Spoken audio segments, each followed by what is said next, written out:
Egaa akkam jirtu kabajamtootaa fi jaallatamtoota maatii chaayinaalee Oromoo istuudantii arras irra deebuudhaan barnoota keenya gartee histirii kutaa 10ffaadhaa yuunitii 7ffaa paartii isaa xumuraa qabannee dhufne jirra. Haga xumura sagantaatti nufaan abbaan afeerraa keenya gamanumaan gaa viidiyoolee sheer gochuu hin dagatinaa isiniin jecha warreen maatii chaayinaalee keenyaatiif haaraa taatan chaayinaalee keenyatti dabalamuudhaan barnoota keessan guutummaan guututti asirraa argachuu dandeessisaniin jecha warreen maatii chaayinaalee keenyatti hin dabalamin ammoo sabskiraayib gochuudhaan maatii chaayinaalee keenyatti dabalamaa yaada keessa yoo qabaatan koomentii jalaan nu biraan ga'uu dandeessu jechuudha. Kanaaf arraan tana gartee the struggles for economic independence kan jennu laalla yookaan gartee warraaqsa yookaan gartee qabsoon maali economikiidhaaf gartee economiin if dandahuudhaaf godhame Afrikaan gartee after liberations from the colonial Europe gartee eega gartee kolonii jalaa bahanee booda gartee bara 1960moota booda akkami maaltuutu akka haala akkam keessa turan yookaan gartee organizations of the African Union yookaan gartee kan jennuun fi African Unity kan jennuun maal godhan yookaan gartee developmentii biyya tana keessatti fiduudhaaf yookaan diinagdeen if danda'u jechuudha. Independensii ta'uudhaaf karoorri isaan kaayyatan maali waan jedhu laallaa jechuudha as keessatti jechuudha haala akkamirra ture waan jedhu jechuudha.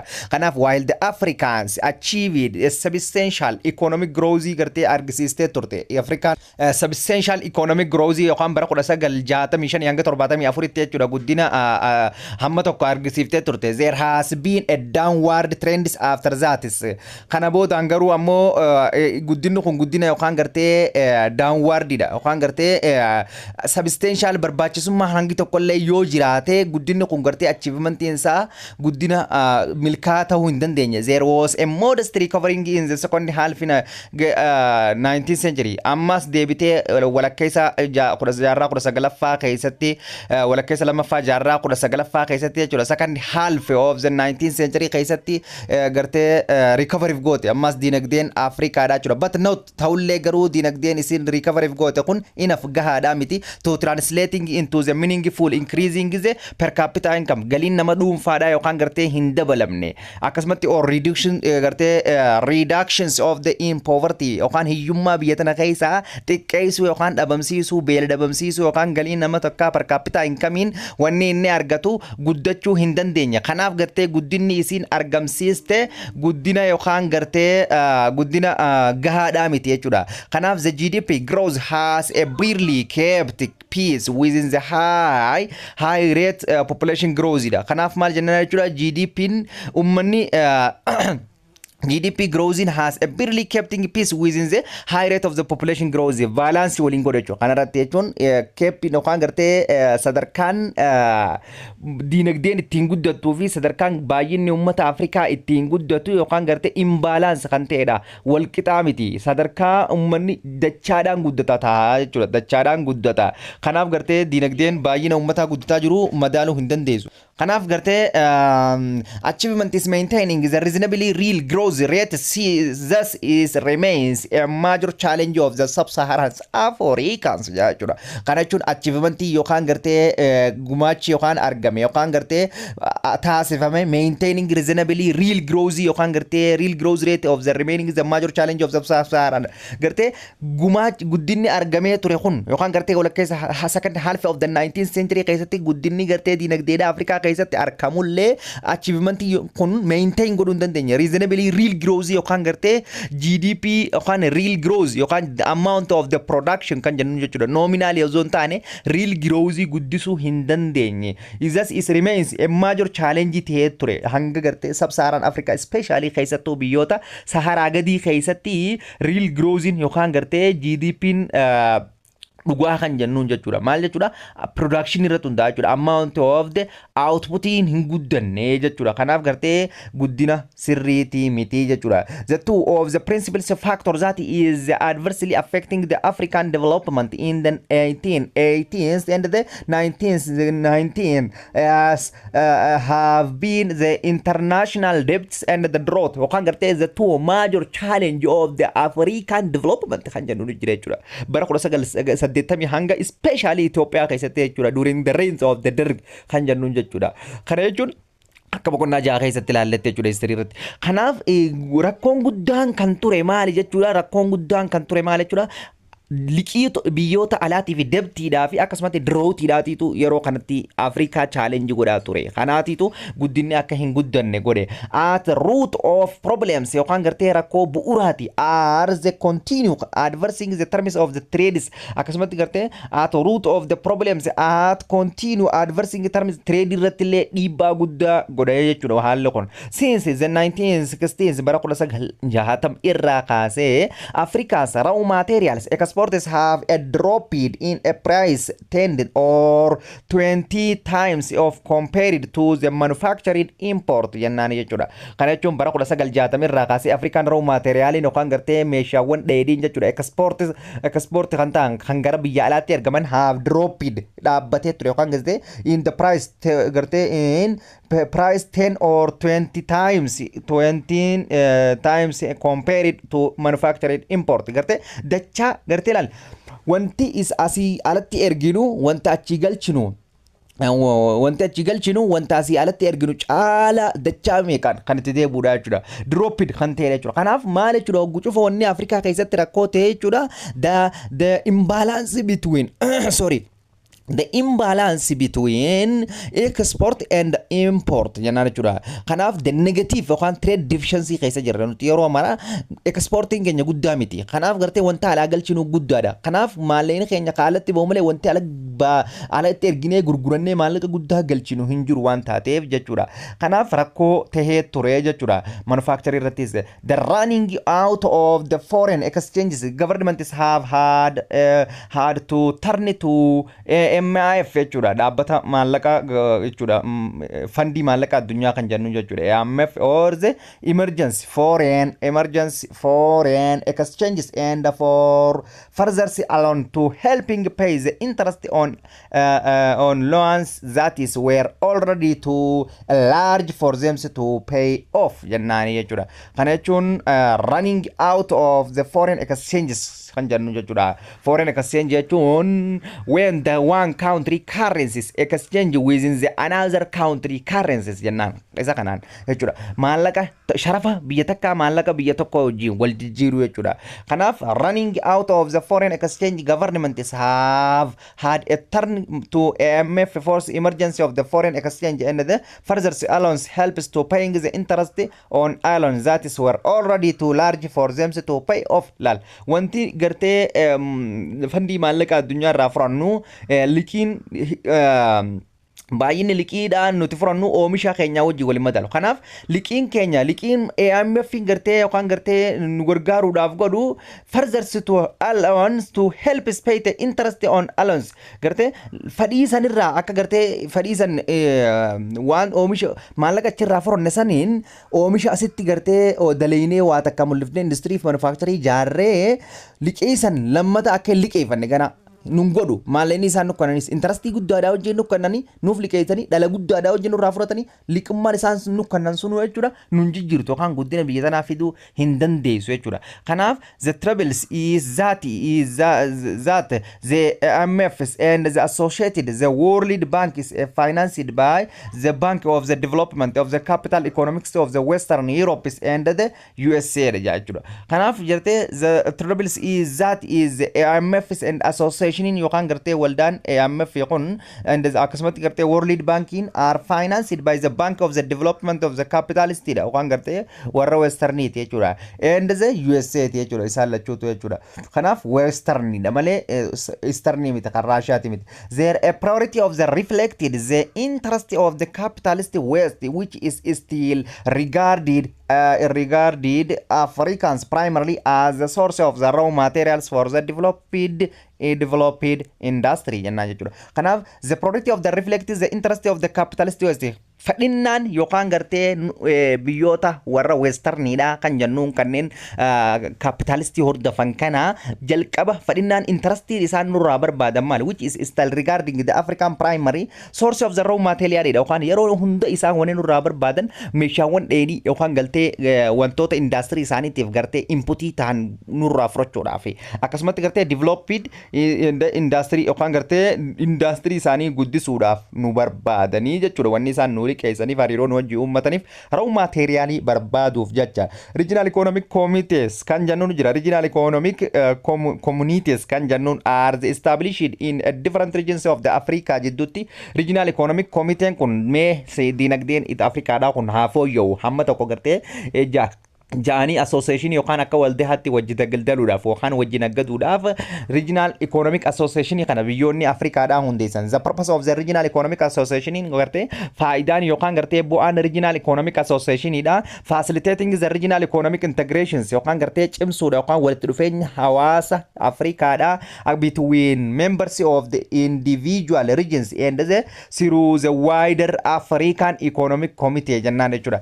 Yookaan gartee dinagdeedhaan daldala walitti hirkatanii interdependence taariikh itti kuunitti kan raabitee kun kaanii gurgurachuu guddisuudhaaf jecha regional economic association committee kana dhaabanii jechuudha uummanni Afrikaadhaa jechuudha wider economic individual namoota dhuunfaatii wajjin akkasumatti through the wider economic committees which was established under the Abuja treaty kan jennuun irratti treaty yookaan Abuja waliigaltee bara 1990 takka taasifamte irratti isa kana hundeessan. Ammas bara 1980 the logos yookaan gartee logos plans of the action for the development of the Africans and the Abuja treaty proposed the creations of the regional economic gartee communities the bias for the wider African integration with is a view of the regional and the eventually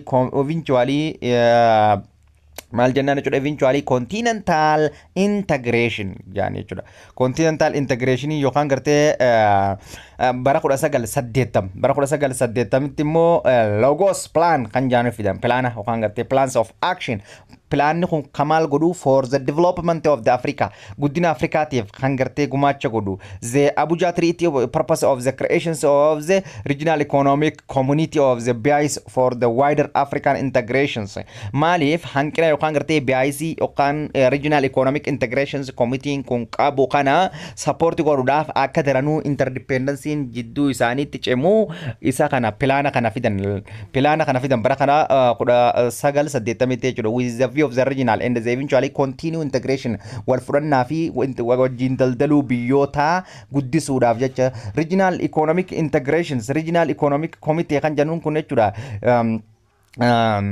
maal jennaan jechuudha increasingly involved and the coordinating the AU bara kanatti AU'n kan jennu yookaan African Union kan jenneen sun members of the states interested in the wider areas such as a peace and the security development of the government jechuudha maal jechuudha increasingly involving in a coordinating eenyuma ka isa kana tumeewu African Unity da Africa Unity tu imaammata kana baasee miree interdependence akka hedduu baasan imaammata gara gadi kana ni laalla waan ta'eef jechuudha kanaaf isaan maal godhe increasingly involving coordinating committee jaaran yookaan gartee coordinating walitti hidhamisi akka jiraatuuf jechuudha jidduu eenyu jidduu yookaan uummata Afrikaa member state yookaan gartee isteetota Afrikaa jidduutti interesting wider area such as the peace eeguudhaaf security akkasumatti development fi akkasumatti development and governance gartee kana hunda eeguudhaaf guddinaa fi nageenyaa fi security akka Afrikaa keessatti jiraatuuf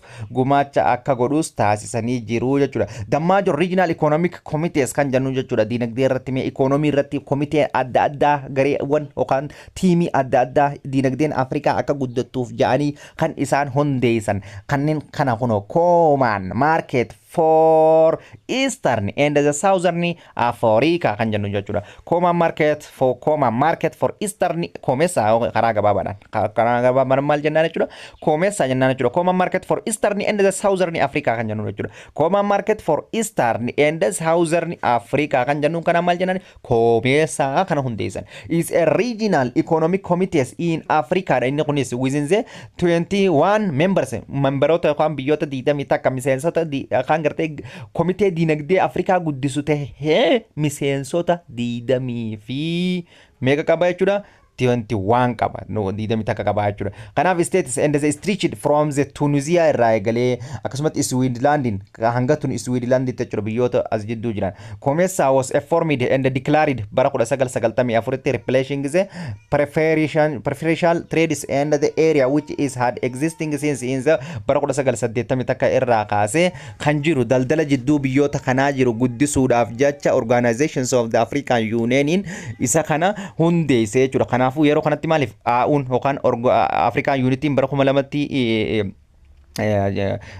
jijjiiramee miti hundeeffamee miti yeroo kanatti bara organizations of the African Union isa kana hundeessee jechuudha economic community of the Western African state kan jennu jira ammas economic community of the Western African state economic community yookaan gartee community ummata hawaasa Western Africa kan jiru jechuudha kanaaf ECOWAS kan jennu jira ammas ECOWASin kun biyyoota meeqa keessaa qaba Benin Burkina Faso kan jennu ammas akkasumas deebinee Cape Verde Cote d'Ivoire Gambia Ghana Guinea Bissau Liberia Mali Niger Nigeria Senegal Sierra Leone Togo kan jennu jechuudha biyyoota irra caalatti biyyoota Faransaay kolonii qaban jechuudha kanneen isaan kun Faransa Cote d'Ivoire Cape d'Ivoire Cote d'Ivoire isaan Gambia malee Britishidha Gambiyaan akkasumas Guinea Bissau Portugalidha Liberia akkasumas Mali lenta Portugali wanta Mali lenta Faransaay Nigeria Niger tan jennuun Nigerian ta British Senegal akkasumas Sierra Leone ta British kun hundinuu Western Africa biyyoota ta'an maal qabanii ECOWAS akka qabaatan gartee komitee yookaan dinagdee Africa integration wal fudhannaa fi guddinni akka dhufuuf hojjetu ta'uu beekuu qabdanii jechuudha the intergovernmental authority on the development kan jennu jira IGAD kan jennu jira ammas IGAD kun eenyufa keessa qaba Itoophiyaa 5 keessa qaba Itoophiyaa Sudan South Sudan akkasumas Eritrea Kenya Uganda Djibouti kan keessa qabu kana maal jennaan IGAD jennaan jechuudha South African Development Community kan jennu jira ammas jechuudha SADC kan jennu inni kun Angola Botswana Lesotho akkasumas gartee Malawi akkasumas Mozambique akkasumas gartee Switzerland yookaan United Republic of Tanzania kan jennu Zambia kan jennu akkasumas gartee Zimbabwe South Africans and the Republic of the Congo all of the Africa gartee biyyoota South Africa baay'ee isaanii isa kanaatu ifkeessa qaba regional committee yookaan gartee dinagdee Africa guddisuudhaaf after liberation booda African Unity dhaan yookaan organizations of the African Union dhaan kaayame kana beekuun barbaachisaa jiru kanatti aansuudhaan ammoo the major issues in a contemporary Africans yookaan gartee issuun yookaan dhimmi yookaan yeroo ammaa jechuudha contemporary hogguu jennu jechuudha Afrika wajjin wal qabatu maali yookaan rakkoo haa ta'u bu'aa haa ta'u contemporary issues problemidha akkas geography irratti baay'inaan laallee jirra contemporary issues waan jaa kana the most African country which is where a products of colonialisms have strong the most African countries which is where the product of the colonialisms is have strong ties within their formers of the colonial mastery kana garte rakkoon guddaan bika jiru isa kana hubachuu qabdan rakkoon guddaan ummata Afrikaadha jechuudha it is depend on the colonial former after liberation eega bilisa bahanillee jechuudha biyyoota kolonii isaan qabatan irratti gargaarsa hidhatan arra farodhaama fakkeenya Faransaay British colony wanta Djibouti colony fete jira Djiboutiin ila har'aan tanaatti Faransaay irratti hirkattee jirti ummanni siyooniif biyyalaa deemuu barbaadan achi deeman achi maleen deeman afaan isaanii haasawan afaan irratti hirkatanii jiran jechuudha ila irraa jechuudha kana jechuudha rakkoon guddaan colonial the products colonists have strong ties stand within the former colonial leader wajjin jechuudha hariiroo cimaa qabaachuu isaanii they are coming to terms within the post-colonial challenge regaining from the contested boundaries jannan ethnics and the corruptions in nepotism clan and the patron relations kan jannu jechuudha maal jechuudha they are coming to terms of the post-colonial challenge rakkoowwan Afrikaa keessatti eega bilisa biyyoota Awurooppaa irraa ta'an illee mudataa turan isaan kana regaining from the contested boundary daangaa irratti walitti bu'u ethnics sabaa walitti bu'u corruption loogii yookaan gartee malaammaltummaan jiraachuu jechuudha. Akkasumatti nipootizimiin malaammaltummaa keessaa tan fira ofii yookaan aangoomsan yookaan gartee nama ofii wanta godhan aangoo kannaniif yookaan waa kannaniif oggoo aangoo argatte jechuudha. Isiin turu isa kan akkasumatti gartee paatroon riileeshiniin jiraachuun rakkoo guddaa eega bilisa baanellee nu dararaa ture jechuudha. The so-called the colonial hangover is a deeply embedded kan gartee maal jechuudha irratti baay'inaan koloniyaal irratti biyyoota kolonii irratti hirkannee jira. Faransaay for instance has always maintained strong ties within its former colonials in sub-Saharan Africa is aimed at a gartee maal jechuudha sustaining it is a neo-colonial grief in those country jennaa jechuudha. Kana jechuun bara Faransaay especially addatti wanni isin beekuu qabdan Faransaay eega bilisa baaftellee yookaan gartee na wajjin yookaan gartee akkuma yeroo dabre ilaalla giinii ibsaa'uudhaaf akka itti isiin carraa kanniteef carraa dhiyeessiidhaaf noo akka yoo noo jettaniin akkana akkas jettee akkasuma deebitee ammaas Aljeeriyaadhaaf chuusii isiin kannitee jira. Isiin maal barbaaddi jechuudha Faransaay yeroo mara maintaining strong tie yookaan gartee isaan lamaan jidduutti walitti hidhamsi akkaafu within the former of the colonial biyyoota koloneeffatti gidduutti amata bakka yeroo dhiisuuf deemte amma Jabuutiin amma Faransaay malee waan akkam beekan hanga akkanuma jechuudha bakka itti fufa waan dhaabbatu miti kun jechuudha. In the sub-Saharan Africa keessatti aimed to the sustainable itti fufsiisuu barbaaddi neo colonial grief waan jennu jechuudha. Gartee colonialiin season indirectly maali ammallee itti mofofee jira jechuudha. Kanaaf most of the newly independent of the African countries shared peoples who belong to the same ethnic group dha jechuudha. Most of the newly independent warreen gartee irra caalaan biyyoota Afrikaa kan gartee of danda'an biyyoota Awurooppaa jara shared peoples who belong to them and the ethnic group dhaan maal jechuudha belong to walitti ta'anii jiran. This had lead to some of the African states to try to read raw and the colonial a boundary following ethnic settlements jennaan jechuudha. Kana jechuun this is wanti kun maal godha jechuudha isaan akka walitti hidhaminsi yookaan gartee ethnic siidhaa kun lead to some of the African states try to the read raw colonial boundaries following ethnic settlement dhaan akka gartee read raw lamada akka kaafamu jechuudha as a result of the African boundary conflict. Maal jechuudha rakkoon guddaan bikki jiru kun ammaas kana the boundary demarcation kan jennuunii fi waan boundary delimitation waan jennuun jira. Boundary irratti yeroo hunda biyyoonni Afrikaa daangaa irratti wal dhaban especially wanni isaan irra wal dhaban jechuudha. Itoophiyaa fi bara 1978 Itoophiyaa fi Soomaaliyaan Ugandaan dunteenya jaanii wal lolan Eertiraa wajji wal lolan Suudaanii wajji Ilaarraa wal lolan rakkoon kun rakkoo maal jechuudha koloniidha kolonii biyyoota koloniitiitu rakkoo kana nurratti fidee jechuudha maal jechuudha ethnicity yookaan has lead to the African try to the rewarding colonial boundary isaanis yeroo keessaa deeman sanitti murteessine yookaan ammas yeroo isaan dhufanii qabatan san state formation hin xumuramne biyyoota Afrikaa keessatti state formation yeroo jennu Soomaaliyaanis akkuma ganda bultii economy yookaan Itoophiyaanis akkuma ganda akkanuma jechuudha. Maaliif Harargeen kopha bultii Arsiin kopha bultii akkasumas Jimma kopha bultii Gondar kopha bultii Goojjam kopha bultii Tigraay kopha bultii akkasumas Pigmeder kopha bultii Shawaan kopha bultii silaa tokko eega Minilik jalatti tokko manii bara 1996 booda after battle of Adawaa booda boundariin keenya maarkitee lafa kaayyame. Kanaaf boundariin qaban isaanii kolonii isaanii formation state guddaa hin jaarin dhufaniititi amma eega isaan gartee hoguu keessaa bahan maal daangaa irratti walitti bu'ee galanii jechuudha. Kanaaf itti gartee ethnic operations and the conflict within the African states sabummaadhaan wali bu'uun daangaa irra wali bu'uu jechuudha. Have breed civil war yookaan gartee waraana walitti bu'insaa sabummaa ta'e itti fufe. At the root of the ethnic conflict sabaa walitti bu'uun have been political and economic walitti bu'uun social injustice. Therefore the Africans is a continent that has been continually plagued by the effect of the ethnic conflict from the conflict between the southern Igbo and the northern Nigeria Hausa in the Biafra war to the ethnic clanics and the Duruf and Rwanda kan jennuun akkasumas Africans suffered to tremendously as a result of the ethnic discord laal sabummaadhaan walitti bu'uun ethnicsiidhaan.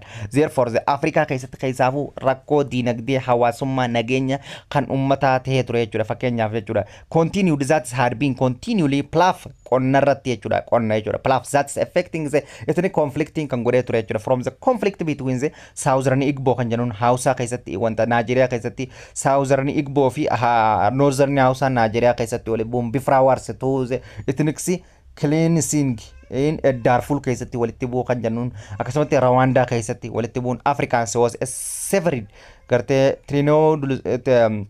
tremendously as a result of ethnic discord jennaan jechuudha. Isaan kun hundinuu rakkoo yookaan gartee maali ta'eetti itti fufee jechuudha. Rakkoo sabummaa fi daangaadhaa fi kanarratti walitti bu'u kun gufuu maali ta'e politikaalii, ikoonoomikaalii gartee sooshaal injastisiin haqummaan hawaasaa akka hin jiraanne kan godhee turedha jechuudha. The Bifrawars kan jennuun also known as Nigeriaadha. Kunis civil warii waraana Nigeria keessatti walitti bu'e. Special Nigeriyaan tun biyyoota Afrikaa keessaa saboota 300 ol qabdi. Fakkeenyaaf Itoophiyaan amma meeqa qabdi jenna saboota 85 ol jennaami 300 Oromoo, Amaara, Tigree, Affaar, Somaalee, Gaambeellaa, Beenishaangul Gumuz maal jennee kan lakkoofne amma kana 300 ol qabdi jechuudha. Baay'ee Afrikaa Nigeria keessatti jechuudha. Kanaaf educative examples of when the study Africans ethnic conflict the Bifra wars is began to the shortly after the Nigerian gained ega Nigerian Bifraan kun kan itti fufee galee ega Nigerian independence argattee booda jechuudha. Independence mo booda gaa from the Great Britain irraa ega bilisa baatee booda walitti bu'ee galanii jechuudha. And as soon as the youngest experienced nations the akkasumatti gartee divisiveness and of ethnic conflict soon and gulf the maskant of country jenna jechuudha. Maskant of the country kana jechuun biitii gartee eega isiin bilisummaa argattee booda Great Britain irraa jechuun Nigeria keessatti Britaaniitti koloneeffate. Kanaaf eega British irraa baatee booda maalirra walitti bu'ee galan jechuudha. Sabummaa irratti daangaa isaanii irratti ethnicsiidhaan walitti bu'ee galan youngs yookaan dardarri jechuudha. Experienced nations yookaan gartee experience muuxannoo warreen qaban nations is the decisiveness of ethnic conflict yookaan gartee decisive wanti ichi keessatti murteessaa ta'e maal jechuudha. Ethnic conflict dha soon after the eglufied nascent country gartee Nigeria keessatti bikka itti gartee Afrikaa keessaa saboonni guddaan itti jiran dannee turre. Kanaaf Nigeria keessatti saboonni guddaan the existence of the majority of the gartee nation dha jiraachuun nationalistionni biyyoota Afrikaa keessatti keessaafu Nigeria takka biyyoota saboota gurguddoo qaban Ethiopia majority of the population illee kan qaban jechuudha. Takka faaratti tan argamtu Nigeria dha. Arraammoo Ethiopian sadarkaa lammaffaarratti argamti baay'ina uummataa jechuudha. Kanaaf bikka rakkoon guddaan itti uumame keessaa isa tokko jira. During the British rules the northern regions of the Nigeria was largely isolated from the southern and the eastern region irraa adda ba'ee ture jechuudha. Kana jechuun yeroonii fi waraana British ture sanitti northern Nigerian gartee kaabaa takibbaati wajjin isolated taatee turte gargar bahanii turan. The distributions of the wealth in faffaca'insi qabeenya gartee isaan jidduutti adda addummaa qaba. The Igbo population of the southern regions had a great prosperity dha. Badhaadhina guddaa fi ummata qabeenya guddaa qabu ummanni Igbo dha jechuudha. Igbo population is great prosperity badhaadhina guddaa qabu due to the palm oil. Maalif palm oil qaban yookaan gartee biyyaalaatti ergamu san jechuudha. Palm oil zeetee jarsaa jaanii jira. And the akkasumatti gartee petroolomii dha qaban resource baay'ee gaazallee qaban waan taateef Igboon qabeenyaa fi badhaatuudha jechuudha. In the contrast to the Hausa dha jira ammas who the occupied the northern warreen jiran akkasumatti Yoruba who occupied of the south western warreen jiran akkasumatti the south eastern Igbo warri jennuun jira amma south eastern Igbo warri jiraatan Nigeria keessatti south eastern warri jiraatan ummata Igbo jennuun where the geographically isolated gargar bahanii turan. As a result of the decentralized of the locations wealthy and the religious of the Igbo populations were marginalized and the labeled as outsiders jenna jechuudha. Kana jechuun maal jechuudha la decentralize ta'uu dhabuu jechuun faffaca'uu dhabuun qabeenyi igboo populationii keessa jiru kun Naajeeriyaa keessatti guututti wajjin wal jijjiirratanii gartee wajjin itti fayyadamuu dhabuutiitu rakkoo kana fide jechuudha decentralize ta'uu dhabuu isaatiitu wealthy qabeenyi jiru religion and the Igbo populations were marginalized godhanii jira waan taateef jechuudha labeled as outsiders kanaan rakkoo fide as a result of the kanarraa bu'aa kanaati jecha bara 1960 military coup wakaan gartee fincila mootummaa kuffisuutuuti itti ka'e jechuudha Nigeria keessatti was and thrown into a bloody civil wars and the Hausa controlled the government monopolized and the drastic and measures to the eliminating the Igbo populations which had choose and seceded secede and form the nations of a Bifra tanjannu Nigeria keessatti jechuudha kanaaf bu'aa kanarraa kan kee qabeenyi decentralized jidduu isaaniitti faca'uu dhabuu irraa kan kee bara 1966tti Nigeria keessatti fincilli mootummaa irratti ka'e bloody civil war yookaan gartee waraanni walitti bu'iinsa dhiiga hedduu dhangalaase gartee gaggeeffame and the house is collected to government marginalizing kanarraa ka'uudhaan ummanni hausaadha mootummaa marginalize godhan and drastic measures to eliminating the Igbo population ummata Igboodha baay'ee hanga namoota 20 takka fixanii turan yeroo kanatti jechuudha populations which is had choose kan gartee wanni isaan filatan maal jechuudha and the form of the nations Bifra tan jennuun ammaas tanicha keessatti jirtu tanaan wajjin walitti bu'ee galanii jechuudha Kanaf, similarly, the African country of Rwanda has a long history of ethnic conflict qabdi ammas Africa keessa Rwanda keessatti baay'ee bikka itti walitti bu'insi jiraatedha. The most of the harif displays of the violence of the occurred from the April bara 1994 irraa ka'uudhaan Rwanda keessatti waraanni gartee ummata saba isaanii ethnic jidduutti gaggeeffamaa ture. The Tutsi and Hutsi warreen baay'ee dachii tanarraa wal dhabamsiise isaan kana ammas Afrikaa keessatti namoota baay'ee bikkee bakka hamtuun kunoo tana Tutsi fi Hutsiin ummata baay'ee wal fixeedha jechuudha. The Rwanda is filmii nu dalagamee jira isaan kanaaf jechuudha. Genocide has come to a noun one as was one of the bloodiest land dhiiga dhangalaasan itti conflict history keessatti seenaa keessatti waraana hamaadha jechuudha waraanni Tutsi fi Hutsi dha jechuudha. Kanaaf the attempts of the exterminations yookaan gartee yaaliin dhabamsiisuuf taasifame kun of the Tutsi by the Hutsi people resulted of the jechuudha namoota meeqa fixee jechuudha hanga namoota gartee kuma dhibba saddeeti fixuu danda'ee jira jechuudha. The majority of the maal jechuudha being Tutsi kanadha jechuudha laala Afrikaa keessatti rakkoo guddaa kan ta'e jechuudha.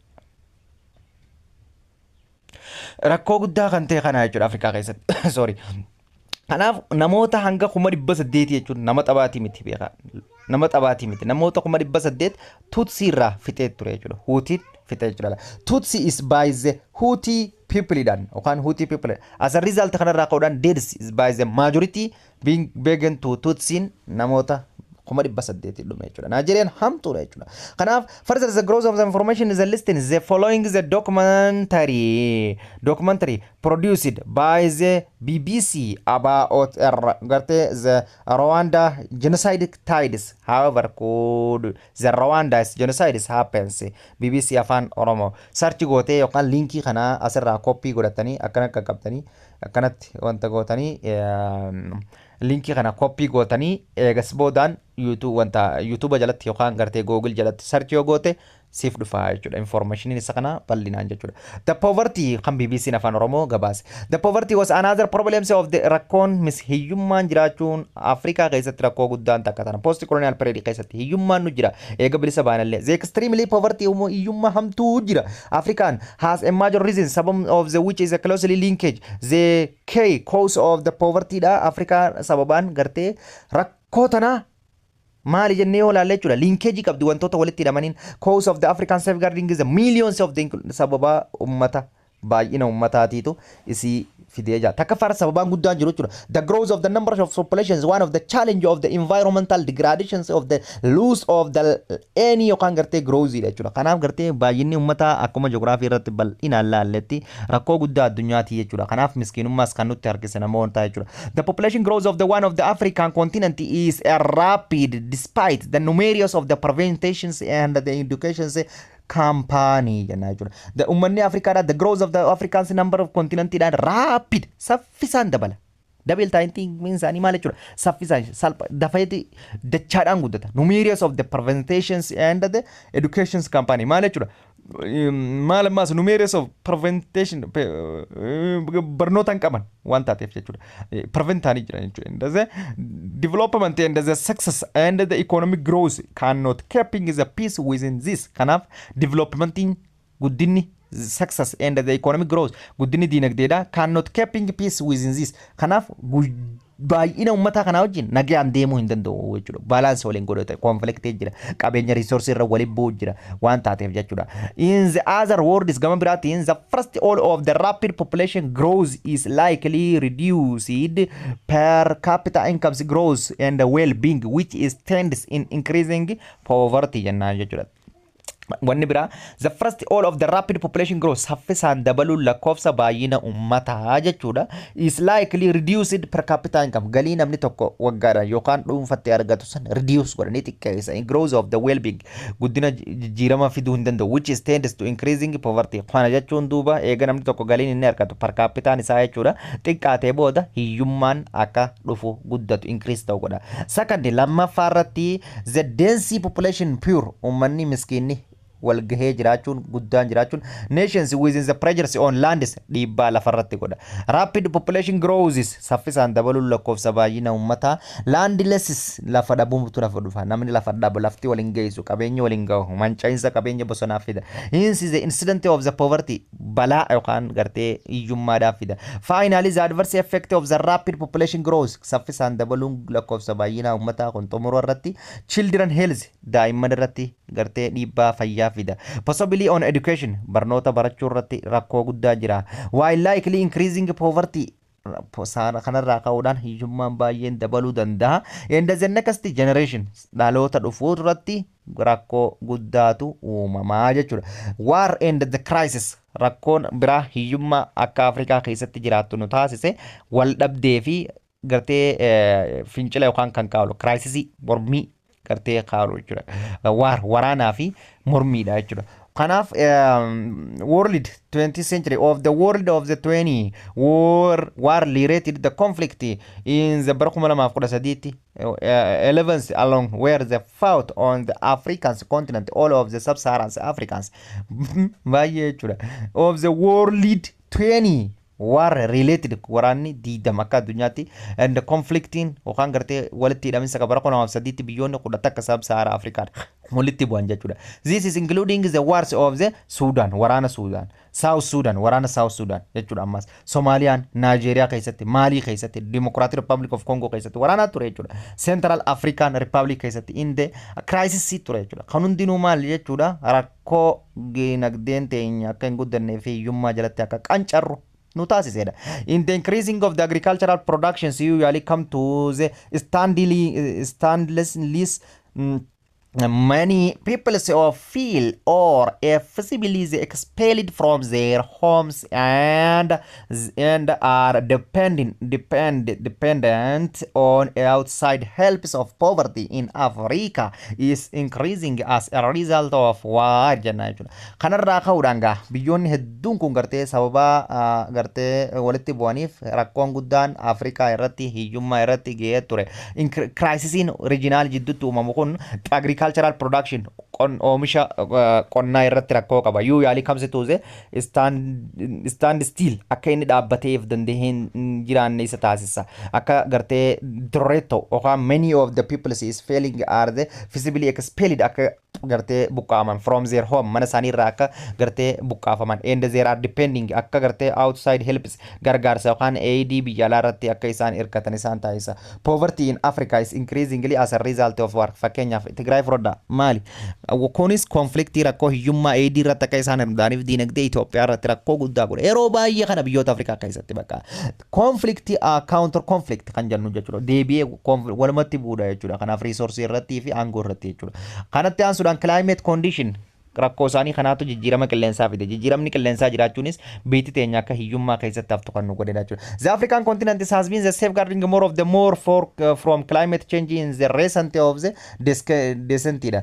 The advanced gartee the devastating floods and the extraordinary droughts produce lead to crop failure jenna jechuudha. African continent tun gartee maal qabdi more and more from climate change qabdi recently keessatti yookaan gartee Afrikaan qilleensa gammoojjii ni qabdi badda daree ni qabdi hedduu jira mireela tropical rain forest region jira sub sahel jira akkasumatti gartee savannah grassland jira akkasumatti gartee tropical savannah jira akkasumatti gartee desert jira akkasumatti semi desert hedduu jira mire isaan kana hunda qabdi devastating of the flood galaan gartee dhiqaminsi baay'een extraordinary drought yookaan gartee unexpected drought kan jennuun yookaan hongeen tasa dhuftu akkumatti akkasumatti gartee lead to the failures of crop oomishni akka gabbu taasistee jirti. The consequence of the regular hungries maal jechuudha dhaabbataadhaan namni akka beela'u sababa tahee jira. Crisis rakkoon yookaan gartee walitti bu'isiif falmii fi famine in Afrikaa keessatti akka babal'atu gartee beeltii jechuudha famine akka babal'atu taasifamee jira. The particularly the affected are East Africans kan jennuun jechuudha and the Sahel regions East Africaadhaaf keessattuu naannoo Sahel region keessatti haalli kun baay'ee mul'ataa jechuudha. This is dhukkuba ammas Afrikaa wanni rakkoo itti ta'e jechuudha. This is such as AIDS fan, Ebola fan are the cause but also the result of the poverty of Africa. Kunu rakkoo hiyyummaati. Dhukkubnis biyyoota dinagdeedhaan boodetti hafoo ta'ammiidha waan taateef. Low levels of education barnoota gahaa dhabuudha. In educating medical care maala fayyaa yookaan gartee fayyaa gahaa argachuu dhabuudha. In many regions naannoowwan hedduu keessatti means that is this is dhukkubni kun spread faster saffisaan babal'ata and cannot be treated akka namni ittisuu hin dandeenye yookaan gartee akka mootummaaf yookaan gartee tajaajilli fayyaa ittisuu hin dandeenye caalaa babal'ate namoota miidha. The average of the life expectancy umriin dheerinni yookaan jechuudha hammi namni tokko jiddu galeessaan jiraatu Afrikaa keessatti of the population of the decreases gabbu'ee jira and the numbers of the perhaps in the increasing lakkoofsa namoota baay'inaan ammoo ol ka'e. Afrikaa keessatti namni tokko jiddu galeessaan waggaa 58 ol jiraata. Ammoo biyyoota kaan keessatti waggaa 80, 60, 7 biyyoota Northern Afrikaa illee waggaa 60 fi wayii keessa jiraatan nuti keessaafuu karaa gadii kanatti 58 Itoophiyaa fa'aa keessatti yoo furanne jechuudha. Afrikaa keessatti jiddu galeessaan namni life expectancy isaa umriin isaa jechuudha hammi jiru life isaa gabaabaadha. Kanaaf rakkoowwan kana hundaa jira waan taateef jechuudha. Loss of the labours in the particularly maal jechuudha maal dhabuudha hojii dhabuudha loss of labours and the accessibility for agricultural and the lead to the reductions of the food productions kunis maal fida loss of labours is the particularly rakkoo guddaa biyya tanaa kan ta'ee jirudha jechuudha. Kunis boodar deebi'ee maal fida qonna irratti agricultural irratti akkasumatti gartee oomisha qonnaa irratti productioniin akka gadi bu'u kan taasisudha jechuudha. Educating the culture gartee agricultural infrastructure yookaan gartee educating the agricultural infrastructure jechuun wanta bu'uuraalee misoomaa gahaa ta'e dhabuu keenyaatu rakkoo nutti ta'e har'aan tana bu'uuraalee misoomaa gahaa ta'an dhabuu keenyaatiitu rakkoo nutti ta'e kana gizaa jennu bu'uuraalee misoomaa gahaa ta'an dhabuu keenya kanneen gartee iddoo qonna jirtutti karaa makiinaa dhaquu dhabuun iddoo gartee magaalaan jirtutti karaa makiinaa dafee gartee oomishni gurguramu magaalaa dhaquu dhabuun hospitaalli jiraachuu dhabuun manni barumsaa jiraachuu hedduu jira kanaa jira. In the many regions of the African agriculture lack of the both of the infrastructure qaban akkasumatti gartee the experience such as kanneen akka roodiidha karaan hin jiru wells hin jiru irrigation system hin jiru yookaan gartee storage facilitation irrigationiin yookaan gartee facilitations of the storage kan jennuun akkasumatti gartee irrigation systemiin jallisii adda addaatiif projektiin ijaaraman jechuudha. Agricultural machiniin yookaan gartee qonna irrattiif maashinoonni adda addaa kan ijaaraman.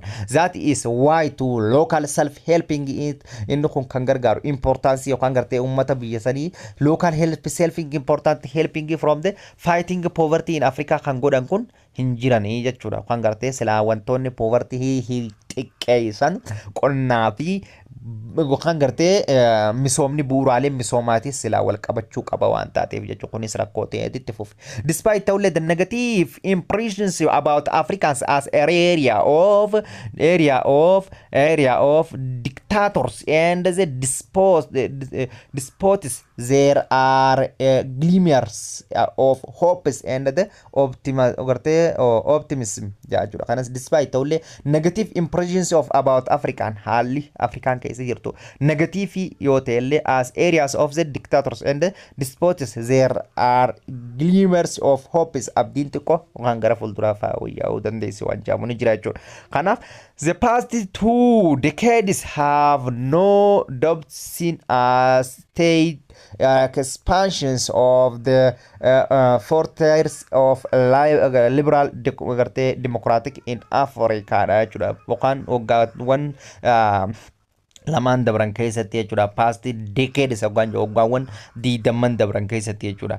Kanaaf have no doubt yookaan gartee seen at state liqiin yookaan gartee time hin jiru expansions of the frontiers of liberal democratic in Africa keessatti jechuudha. In Africa for instance by the 1990s the profounding the democratic reforms had sweeps across the intercontinent including the South Africans where the white settlers are apartheid systems of collapsed in the favor of the multi-party democracy da jechuudha. Kanarraa jechuun kanaaf state kan ta'e jirudha. Akkasumatti gartee DKDwwan yookaan gartee lamaan dabran keessatti jechuudha. Expansions of the frontiers of the maaltu dhufe liberal yookaan gartee liberal bilisummaa hanga takkaa dhufe Afrikaa keessatti jechuudha. Nageenyi xiqqoo argamaa dhufe liberal democratic in Africa keessatti jechuudha. In Africa keessatti for instance profound democratic reformii democracy hangi takka ni fudhamte had sweep to the cross biyyoota Afrikaa adda addaa keessatti jechuudha. Entering continent adda addaa keessatti argamtee turte jechuudha. Kanaaf DKDwwan lamaan dabran keessatti jechuudha. Including South Africa keessatti fakkeenyaaf where the white settlers agartee apartheidiin guunii fi akkuma yeroo dabre laalle apartheidiin the hookaan gartee policy of the British policy that is to divide the peoples based on the races kan jenneen san jechuudha. Subquartariidhaan adda qoodu population registration act kan jaanii jira. Group area acts akkasumatti bantu education system acts waan jennuun systems is collapse ta'uusaa in favor of the multi partyidhaan yookaan gartee paartiin mono party kan jennuun haqamee multi party siyaasa irratti namoonni baay'een hirmaachaa dhufuun dimokiraasiin fooyya'aa dhufee jira jechuudha. Afrikaa keessatti jechuudha. For Algeria keessatti jechuudha. Democratic Republic of the Congo kan jennuun akkasumatti endade from Benin keessatti Kenya keessatti democratic reform fudhatamee jira. Lead of the collapse of the decades in the single party haqamee jira. Kanaafuu siyaasa irratti xiqqoo fooyya'aa dhufanii jiran jechuudha. Akkasumatti dictatorships and the military rule yookaan gartee kanneen akka dargiidha. Dictatorship kan jennuun military rulein dhabamaa dhufee multi partiin dhufee jira. African democratic wave of the 1990s and the hanga bara 1990 hanga bara 2000 has been termed a second independent in the remaining anti-colonial struggles of the 1915 and the 16th, which is led to the end of the European colonial projects in Africa jennaan jechuudha. Kana jechuun Afrikaa keessatti fooyya'insi yookaan gartee the absence of the mono yookaan gartee party replaced by the multi party dhaan bakka bu'uun bara yookaan gartee 1990moota boosa jechuudha. Afrikaan dimokiraasii keessatti jechuudha. Hanga bara 2002 taas termit to second independent yookaan gartee lammataa ta'e jaamee yaamama.